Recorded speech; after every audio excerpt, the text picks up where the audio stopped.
अब आते हैं आज की कहानी के ऊपर। बहुत पहले मैंने कहानी के दौरान आपको एक छोटा सा किस्सा सुनाया था, कैसे पुलिस रस्सी का सांप बनाती है।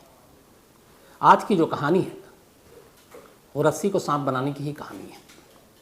हम सब जानते हैं कि एक इंसान के अंदर, एक इंसान के जिस्म में कुल 208 हड्डियां होती हैं, लेकिन अपनी पुलिस तो कुछ भी कर सकती है, 208 को 210 हड्डियां भी बना सकती है। तो ये कहानी ऐसी एक लाश की है, कत्ल की है, और फिर उसके बाद जो कुछ होता है और जो पुलिस के लिए शर्मिंदगी की चीज़ है, ये उसकी कहानी है। कहानी मध्य प्रदेश के छिंदवाड़ा ज़िले की है। छिंदवाड़ा ज़िले में एक जोनपाल गांव है। ये पूरा जो गांव है ये ट्राइबल, ज़्यादातर यहाँ पे जो जाति के लोग हैं वो आदिवासी वो लोग रहते हैं। इसी गांव में कंचन नाम की एक लड़की रहा करती थी। 14 साल की उसकी उम्र थी और ये बात है 2014 की। 2014 13 जून 2014 की रात थी। कंचन अपने घर के आसपास ही हमेशा वहीं पे रात को अपनी सहेलियों से मिला करती थी, लेकिन 13 जून 2014 की रात कंचन करीब 10 साढ़े 10 तक घर नहीं लौटी। तो घर वालों को फिक्र हुई। उसके पिता ने, भाई ने उसे ढूंढना शुरू किया, वो कहीं मिली नहीं। तो आखिर में वो पुलिस स्टेशन पहुंचते हैं और पुलिस स्टेशन में जाकर अपनी बेटी की गुमशुदगी की रिपोर्ट लिखा देते हैं। 14 साल की कंचन गायब थी। पुलिस रिपोर्ट लिखती है। अगले दिन तफ्तीश के नाम पर थोड़ा इधर उधर घूमती है। उसके बाद कहती है हम ढूंढ रहे हैं। धीरे धीरे वक्त बीतता है। गरीब परिवार था, आदिवासियों का मोहल्ला था, शायद पुलिस इसीलिए इतना तवज्जो देती नहीं इस केस पर। अब धीरे धीरे वक्त बीतता है। माँ बाप अपनी तरफ से पूरी कोशिश कर रहे हैं कंचन को ढूंढने की, वो कहीं मिल नहीं रही है और पुलिस मेहनत नहीं कर रही है। 2014 से 2021 आ जाता है, 7 साल बीत जाते हैं। 7 साल तक कंचन का पता नहीं चलता। इन 7 सालों में अब 14 साल की कंचन 21 साल की हो चुकी थी, लेकिन उसका कोई सुराग नहीं।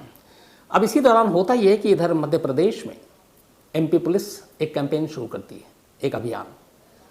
और 2021 में, 2021 में, बल्कि 2020 में, और इस अभियान का नाम था ऑपरेशन मुस्कान। ऑपरेशन मुस्कान एक अच्छी खूबसूरत पहल थी। ऑपरेशन मुस्कान के तहत उन लोगों को ढूंढने का काम पुलिस को करना था जो लंबे वक्त से गुम है, गायब है, ख़ासतौर पर बच्चियाँ।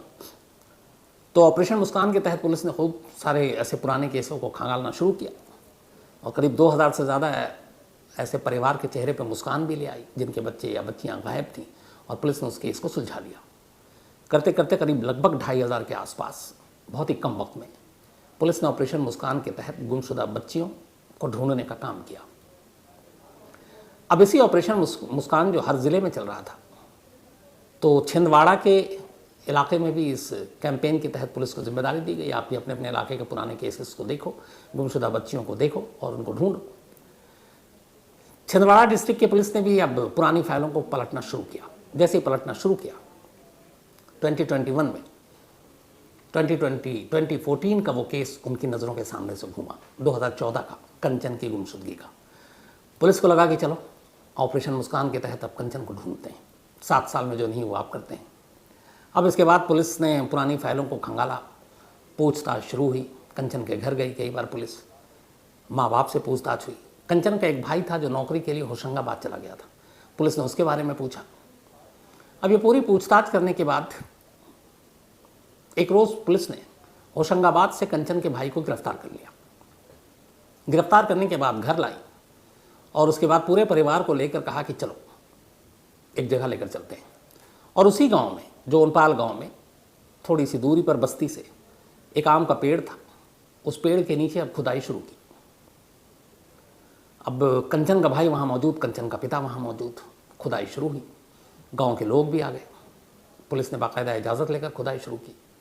जब खुदाई शुरू की, थोड़ी देर के बाद अंदर से कुछ मिलना शुरू हुआ।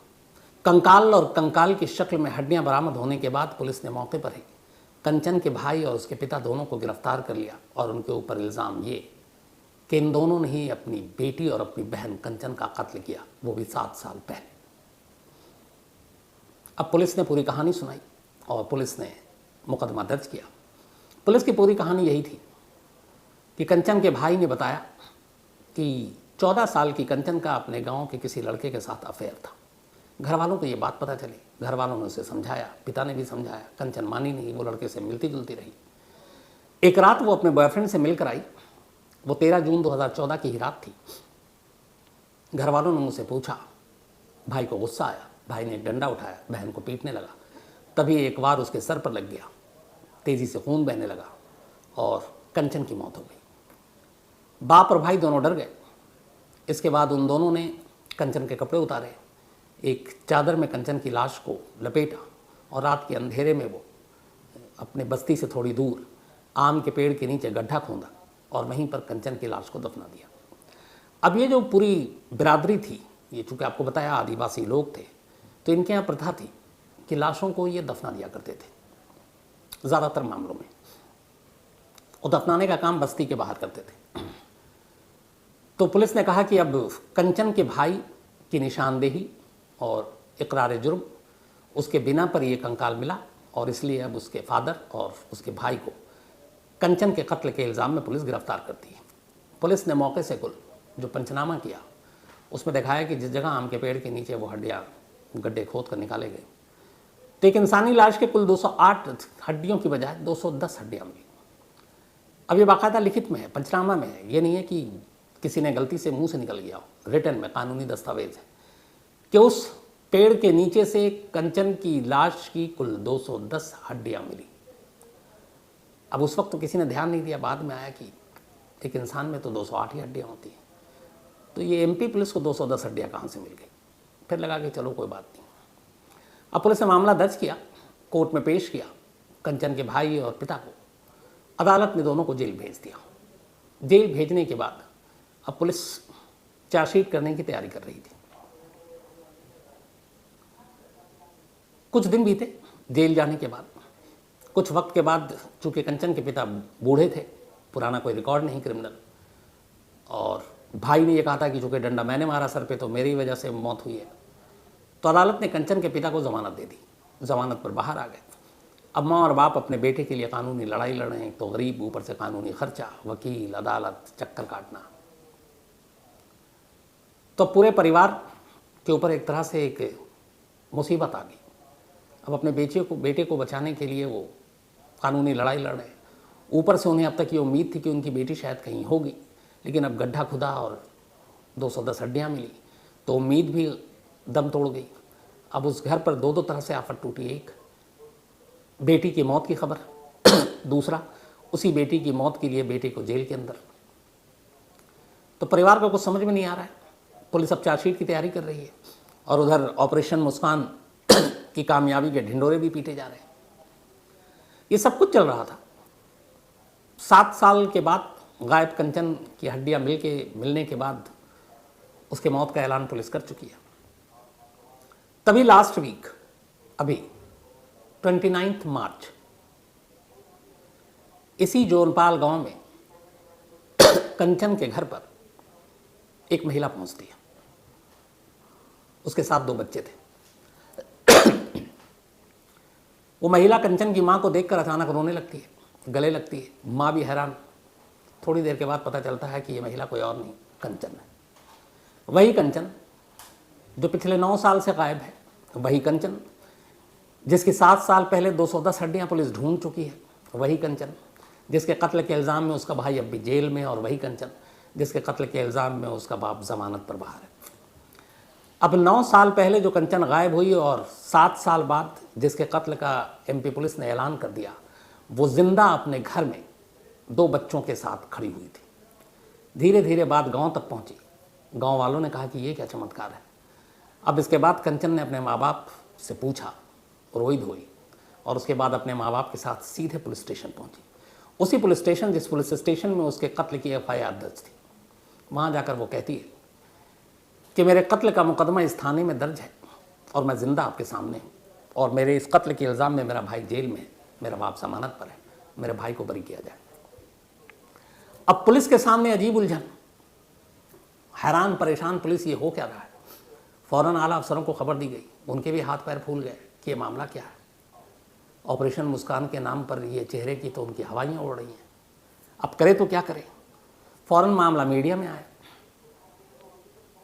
अब इस कहानी को हर तरफ लोग सुनाने लगे, बताने लगे। आला पुलिस अफसरों तक ये बात गई। तो वहाँ के जो आला पुलिस अफसर हैं उनको सामने आकर बयान देना पड़ा। उन्होंने कहा कि देखिए, जो 210 हड्डियाँ करीब मिली थी। वो कंचन के भाई की निशानदेही पर उस जगह पे गड्ढा खोदा, हमें तो पता नहीं था, और वहाँ से मिली। और हमने उनको डीएनए के लिए भेज दिया। डीएनए के लिए 2021 में भेजा था, 2021 में सागर के लैब में। अभी 2023 है, 2 साल हो गए। इन 2 सालों में डीएनए की रिपोर्ट न लैब ने भेजी, न पुलिस ने जहमत उठाई कि ज़रा पता तो कर लो कि वो डीएनए की रिपोर्ट है क्या। अब डीएनए की रिपोर्ट होती तो बहुत सारी चीज़ें उस वक्त खुल जाती, पर पुलिस को तो मतलब ही नहीं था। अब 2 साल बाद एक मुर्दा लड़की कह रही है मैं जिंदा हूँ। अब पुलिस के सामने परेशान, तो पुलिस ने फिर वही दोहराया कि ठीक है, इनका दावा है, लेकिन हम अब डीएनए कराते हैं, सैंपल लेते हैं कि सच में कंचन है या कोई और है। अगर ये है तो फिर वो कौन थी। अब इधर कंचन से पूछा गया कि ये बताओ, तुम 7 साल से गायब, अब अचानक तुम 9 साल बाद आई हो, तुम्हारी कहानी क्या, तुम क्यों गई। तब उसने अपनी कहानी सुनाई। उसने कहा कि असल में जब मैं घर में थी, एक लड़के से मुझे प्यार था, लेकिन मेरे पिता और भाई मुझे टोका टोकी करते थे, तो मुझे बड़ा गुस्सा भी आता था। मैं अपनी ज़िंदगी जीना चाहती थी, अकल थी नहीं उतनी, 14 साल की उम्र थी, तो मैं वहाँ से निकल गई और कुछ दिन तक उस लड़के के साथ रही। पर उस लड़के ने फिर मुझे धोखा दिया। फिर मैं पहले भोपाल गई, फिर उज्जैन गई, और इस दौरान में मुझे एक परिवार मिला और उन्होंने एक और लड़के से मेरी शादी करा दी। अब मेरे 2 बच्चे हैं, मैं ससुराल में रहती हूँ, बहुत खुश हूँ, मेरा पति भी अच्छा है, और मैं इस डर से फिर नहीं आई कि घर वाले मुझे मानेंगे नहीं इस शादी को, तो मैंने उनसे दूरी बना ली और इसलिए नहीं आई। तो पूछा कि आप क्यों आई। तब उसने बताया कि अभी 2-3 दिन पहले की बात है, मैं उज्जैन में मार्केट में बाज़ार में घूम रही थी। अचानक मुझे एक शख्स मिला, वो मुझे घूर रहा था और अचानक आकर बोलता है कि तुम कंचन हो। तो बोली, मैं घबरा गई, मैंने कहा आप। तो उसने कहा मैं जोनपाल गांव का रहने वाला हूँ, और उसने मुझे पहचान लिया था। हालांकि अब करीब 9 साल का फ़र्क आ गया है, वो बड़ी हो गई है, माँ बन चुकी है। तब उस शख्स ने जब अपने बारे में बताया, तब मुझे उसके बारे में भी याद आया कि हाँ, ये हमारे पड़ोस में रहते हैं, हमारे चाचा टाइप है। फिर उसने कहा कि उस चाचा ने कहानी सुनाई कि तुम यहाँ हो और वहाँ तुम्हारी वजह से तुम्हारा पूरा परिवार जो है उसके ऊपर आफत टूटी हुई है, तुम्हारा भाई जेल में है, तुम्हारा जो पिता है वो बेल पर है, और तुम्हारे खून का इल्ज़ाम तुम्हारे घर वालों पर लगा हुआ है। ये सुनते ही कंचन के पैरों तले ज़मीन खिसक गई। उसने कहा जब ये पता चला, बस अगले ही दिन मैंने गाँव जाने का फ़ैसला किया, और जब गाँव आई तो मुझे सच्चाई का पता चला, तो मैं ज़िंदा हूँ। अब सवाल ये है कि कंचन जिंदा है, तो जो पेड़ के नीचे से 210 हड्डियां पुलिस ने बरामद की, वो किसकी थी, और पुलिस ने कैसे मान लिया कि कंचन मुर्दा है। तो अब जब इसकी परतें शुरू हुई, तो जो पुलिस वाले थे, जिन लोगों ने इस केस की तफ्तीश की, खूब वाहवाही लूटी उस वक्त ऑपरेशन मुस्कान के तहत, उन सब की भी सच्चाई धीरे धीरे आनी शुरू हुई। कंचन के चाचा सामने आए और उन्होंने कहा कि दरअसल जिस पेड़ के नीचे से वो जो 210 हड्डियाँ पुलिस ने बरामद करने का दावा किया है, उस आम के पेड़ के नीचे मेरी पत्नी की लाश दफन थी। हमारी बिरादरी में होता है, वो बुज़ुर्ग थी और मौत के बाद हम दफना देते हैं। तो मैंने वहीं उसी पेड़ के नीचे मैंने अपनी पत्नी की लाश दफनाई थी, और जब पुलिस वाले आए थे तब भी मैं कह रहा था, लेकिन पुलिस वालों ने सुना नहीं, और उन्होंने मेरी भतीजी की लाश दिखा दी, यानी कंचन की। तो बोले ये तो पुलिस ने उसी वक्त हम सब कह रहे थे। अब बाप से पूछा गया बाकी कि आप लोगों ने अपनी बेटी के कत्ल का इल्ज़ाम स्वीकार कैसे कर लिया। तो पिता ने बताया कि पुलिस जब आई 2021 में, उसने कहा तुम्हारी बेटी की गुमशुदगी का केस दोबारा से खोलेंगे। फिर वो लगातार कई बार आए, बेटे के बारे में पूछा। पुलिस की टीम होशंगाबाद पहुंच गई, जहां वो नौकरी करता था, मोबाइल नंबर लेकर उसे उठा कर ले गए, और एक रात अचानक आकर कहती है कि हमें उस एक जगह गड्ढा खोदना है, साथ चलो। और उन्होंने हमें कुछ नहीं बताया कि यहाँ क्या ढूंढने आए। गड्ढा खोदा, वहाँ से कुछ हड्डियाँ निकाली, और फिर हमें कहा कि तुमने कंचन को मारा है। हम बाप बेटे को सीधा जेल भेज दिया। अब वो तो ज़मानत पर आ गया, लेकिन बेटा जेल में है। माँ ने अब बयान दिया कि 2021 में पुलिस आई और उसने कहा तुम्हारे पति और तुम्हारे बेटे ने तुम्हारी बेटी का कत्ल किया है, और तुम भी ये मान लो, ये बात तुम्हारे बेटे ने मान लिया, नहीं तो अंजाम बुरा होगा। माँ ने कहा कि इतना धमकाया हमें कि हमने भी मान लिया। पिता ने कहा हमें इतना धमकाया कि पूरी ज़िंदगी बर्बाद कर देंगे, हमने भी मान लिया। बेटे से जब पूछा गया, जेल में है वो, तब उसके वकील ने कहा कि शुरुआत से ही बेटा कह रहा था मैं बेकसूर हूँ, मैंने छड़ी से मारा था, डंडे से नहीं, और छड़ी से अगर सर पे भी लगता है तो किसी की मौत नहीं होती है। हम सब बचपन में शायद स्कूल, अपने मास्टर ट्यूशन पढ़ने वाली या स्कूल में हमेशा छड़ी से पिटे हैं, और कई बार बचने के चक्कर में छड़ी सर पे भी लगा है, पीठ पे भी, हाथ पे भी, पैर पे भी। तो हर एक को पुलिस ने धमकाया, और इसके बाद हर एक से जुर्म कबूल करवाया, और इस केस को क्लोज किया। ऑपरेशन मुस्कान की एक और कामयाबी दिखाई, एक दिखाया कि एक और नंबर बढ़ गया पुरानी बच्चियों को ढूंढने का और उनके परिवार के चेहरे पर मुस्कान लाने का। अब इस तरीके से पुलिस ने इस ऑपरेशन मुस्कान को अंजाम दिया। तो ना मालूम, जब तक कह रहे हैं कि करीब 2500 केस उन्होंने सुलझा लिए हैं, उन 2500 केस में से कितने असली मुस्कान हैं और कितने फर्जी हैं। अब आला पुलिस अफसरों ने इस मामले की जांच के आदेश दिए हैं। उन्होंने कहा है कि अब कंचन का दोबारा से हम लोग डीएनए सैंपल ले रहे हैं और भेज रहे हैं। और जो 2 साल पहले से एक डीएनए का सैंपल पड़ा हुआ, जिसकी शुद्ध बुद्ध नहीं थी पुलिस को कि 2 साल हो गए, रिपोर्ट तो मंगा लो, वो अब कह रहे हैं कि हम ज़रा उसको भी ला रहे हैं। तो अब ये सारी चीज़ें हो रही हैं और अब देखना है कि आगे क्या होता है। लेकिन कमाल है कि नहीं, जो मैंने शुरू में आपसे कहा था कि रस्सी का सांप और सांप की रस्सी ऐसे ही बनती है, और इस केस में वाकई ऐसे ही पुलिस ने किया। अगर ऐसा ना होता तो 208 की जगह 210 हड्डियाँ ना मिलती, 2 साल तक एक डीएनए रिपोर्ट लैब में धूल ना मतलब पड़ी होती धूल में। और इन चीज़ों से ये भी पता चलता है कि पुलिस जब केस को सुलझाने पे आती है तो कैसे सुलझाने पे आती है। तो ये थी आज की कहानी में। जितना ही आपसे मुलाकात होगी कल रात 9 बजे किसी नई कहानी के साथ। तब तक अपना ख्याल रखिएगा। Thank you very much.